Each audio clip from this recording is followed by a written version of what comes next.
It's hard not to repeat patterns. That's what we do as humans. We're creatures of habit.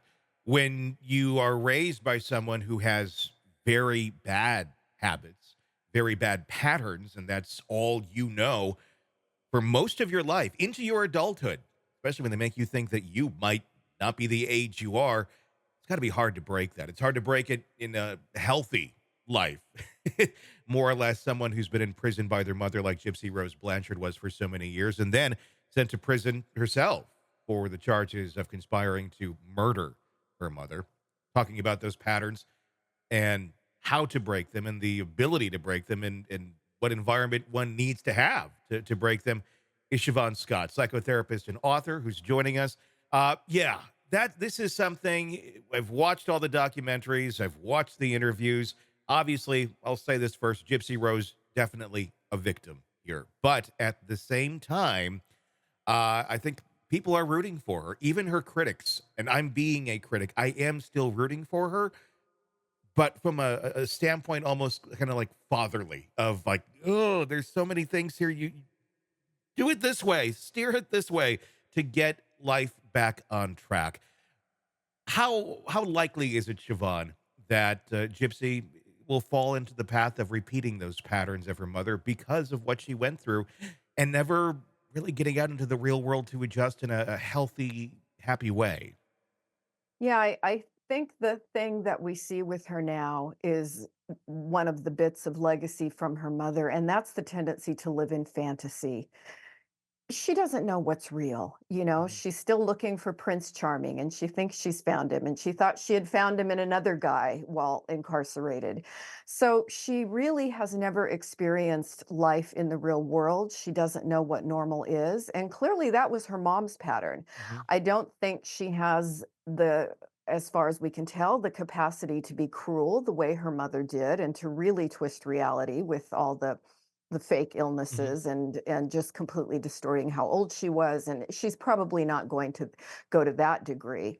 But just this tendency to see things that aren't there and to project and to magnify her hopes and dreams, to be Cinderella and have a Prince Charming. And you nailed it with the word father. Father is what she needs. She needs a good mother. And apparently her stepmother is trying to step into that role for her. But even her younger sister, 10 years younger, was saying, "Don't get married. Don't No. get married yet." And yet she did it, and she's presenting all over the media now this glowing picture.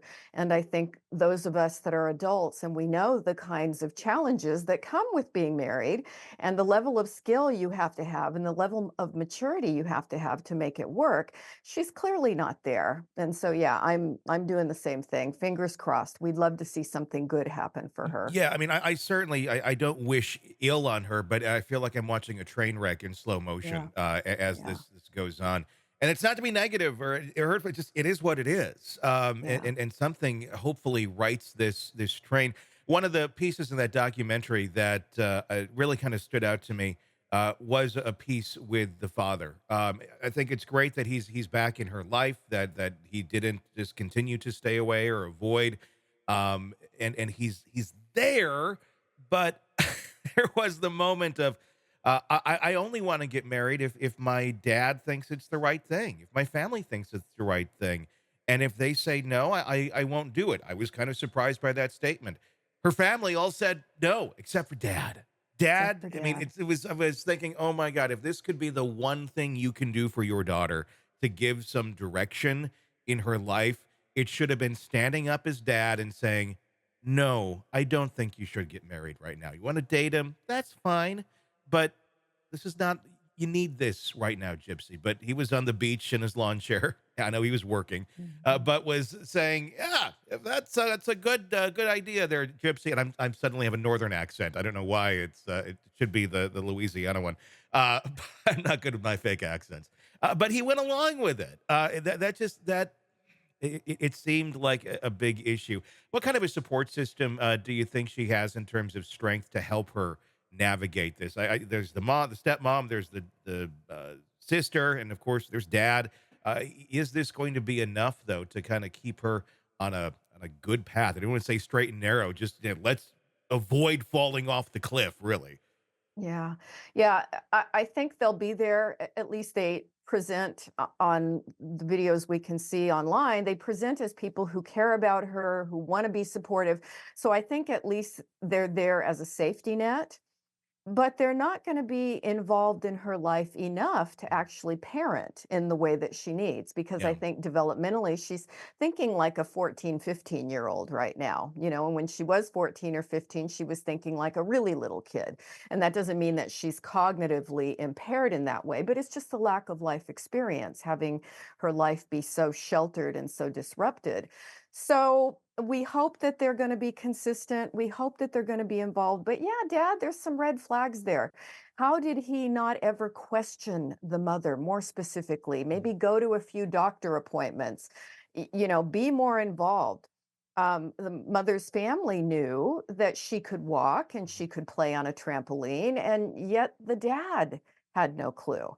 So this is a guy who's very passive and has a very different kind of parenting style. And it doesn't seem like he's stepping up in any, significant way right now. Yeah, I mean, there's a lot of questions there about decisions that were made at a younger age of being involved, not being involved. There's just so much Yeah. to unpack there. One can just hope that the direction that he's able to give is helpful for Gypsy. Hey, it's Tony Brueski. If you like the podcast, be sure to like, subscribe, and press that bell so you don't miss any of our updates on the cases we're following for you right here at the Hidden Killers podcast from True Crime Today. And thanks